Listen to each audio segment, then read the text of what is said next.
રામા ધણી મિત્રો આ મેં રેડામ એક મહિનાથી વાવ્યું હતું તો આ રેડું પાણી હવે વાવ્યું છે 1 મહિનેથી આવું નવું પડ્યું હતું તો હવે પાણી વાળ્યું છે એટલે આગળ કેવડું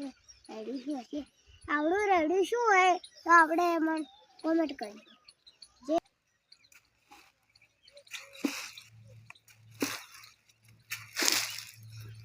જય રામા ધણી આવ્યું અમારે રેડું છે 1 મહિનેથી અમે 1 મહિનો છો તો વાય એટલે 1 મહિના પાણી વાળ્યું છે અમે હવે ખાતર નાખો છો